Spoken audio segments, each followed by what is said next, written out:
Is China making a more deadly version of COVID? China's economy is still on shaky ground, and the CCP's attempts to assure investors hasn't helped. And China and the UK are in a spy war. And more on this week's China News Headlines.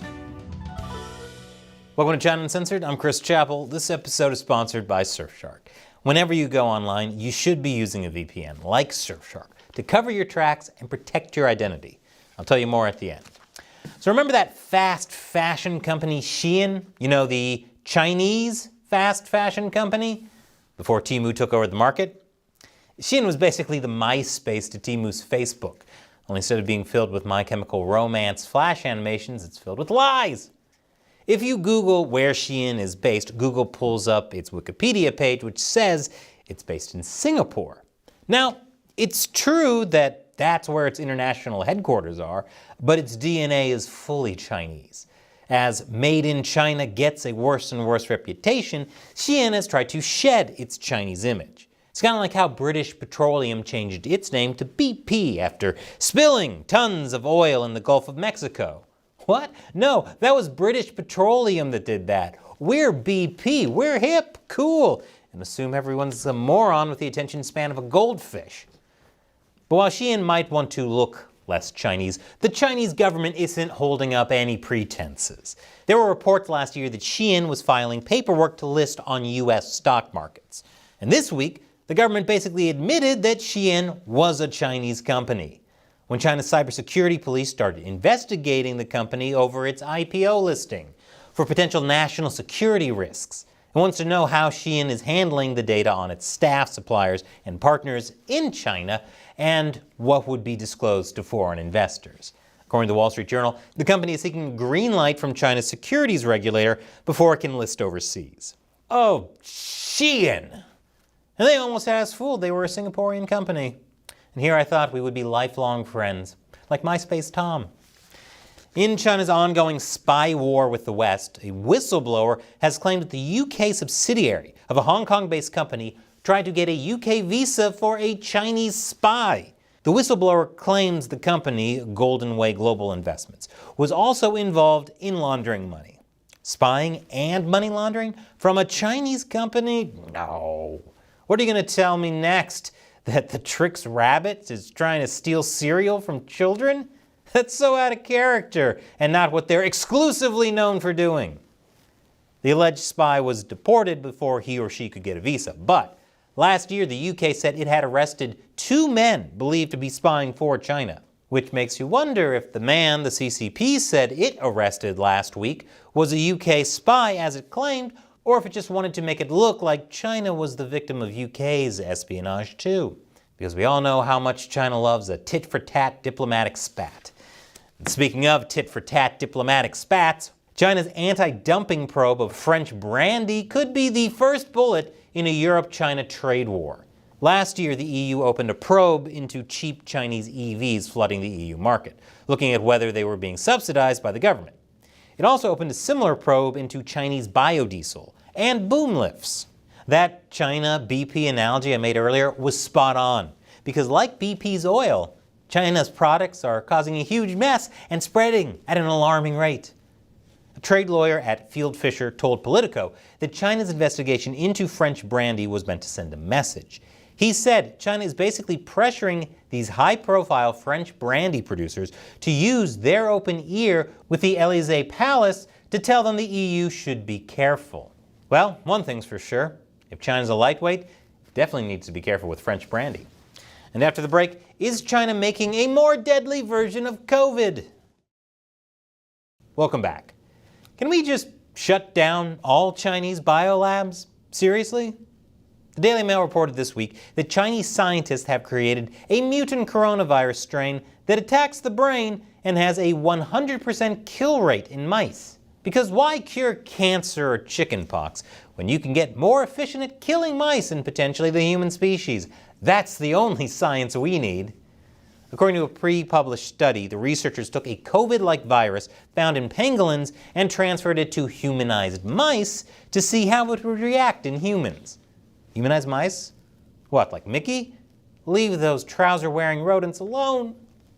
The researchers said every one of the 8 mice that were infected with the virus died within 8 days. The head of the Genetics Institute at University College London wrote on X that it's a terrible study, scientifically totally pointless. Conversely, I could see how such stuff might go wrong. I don't mean to be pedantic, but when you say might go wrong, I think you mean has gone wrong for years. Guess it's time to start hoarding toilet paper again. And speaking of mass casualties, China's population dropped for a second year in a row in 2023. China's National Bureau of Statistics said the population dropped by just over 2 million, which just goes to show how thoroughly effective zero COVID was. But considering this is the CCP we're talking about, I would guess that 2 million is lowballing it.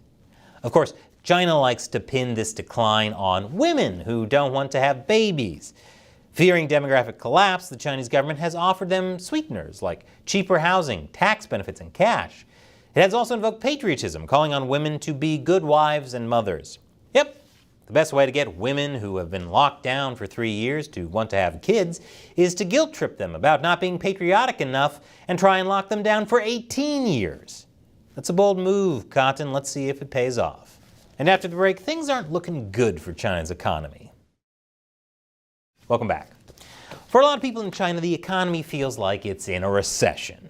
Maybe because China, again, missed analysts' GDP forecasts in the fourth quarter of 2023. A Reuters poll predicted China's economy would grow by 5.3%, only to have it grow by 5.2% last year. And since we know China's GDP is man-made, it's probably even worse than that. It's kind of like how guys on dating sites say they're 6 feet tall, then when you see them in person, you realize the only way they'd ever be over 6 feet is if they sat on someone else's shoulders inside a trench coat.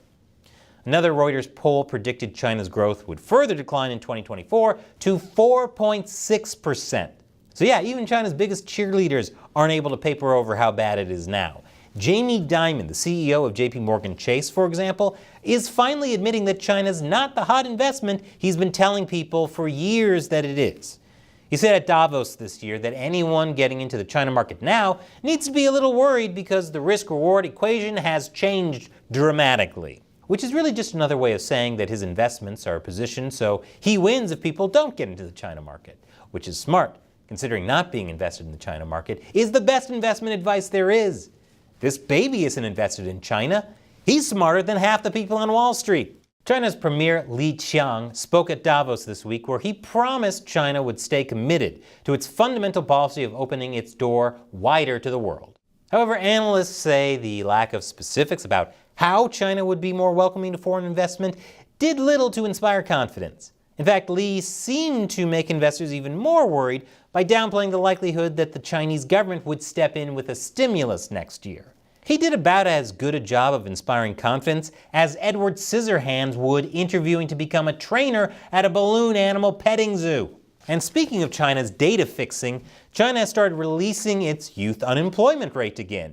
That is, after using different measurement criteria that lowered the figure significantly. China's National Bureau of Statistics stopped reporting the jobless rate among 16 to 24-year-olds after the figure climbed to a record high of 21.3% in June. Now it's adjusted the rate so 16 to 24-year-olds that are still in school aren't included in the statistic. The new unemployment rate for that group is now a mere 14.9%, which makes China's economy look a lot better. At least until that rate starts going up as well. It's important to remember that China's official numbers are about as official, stable, and long-lasting as your top 8 friends on MySpace. Now I got a video I want you to check out and give me feedback on. But first, this episode is sponsored by Surfshark. When you go online, everything you do is potentially compromised unless you're taking active steps to protect yourself. No matter where you live, no matter what you do online, you should always be keeping your internet activity private with a VPN like Surfshark. Here's just one of many reasons. When websites track you, they collect your browsing history and personal information. And a lot of them use that info to charge you higher prices. This is called price discrimination. That's technically legal, but so is fighting back. It works like this. Let's say you're shopping for airline tickets. You see a price, but close your browser before buying because you need time to decide. But that website remembers that you're interested, so their algorithm predicts that if you come back, you'd be willing to pay higher prices. So they might jack up the price just because they can. The same goes for hotels and car rentals. It can even depend on where the website thinks you're from. You might be charged more if it thinks you're from a rich country like Austria, and much less if it thinks you're from the Czech Republic. But when you use Surfshark to change your IP address and begin your search in a private browser tab, you're much more likely to get the lowest prices. So it's worth it to check out Surfshark. With just one account, you can connect as many devices as you want.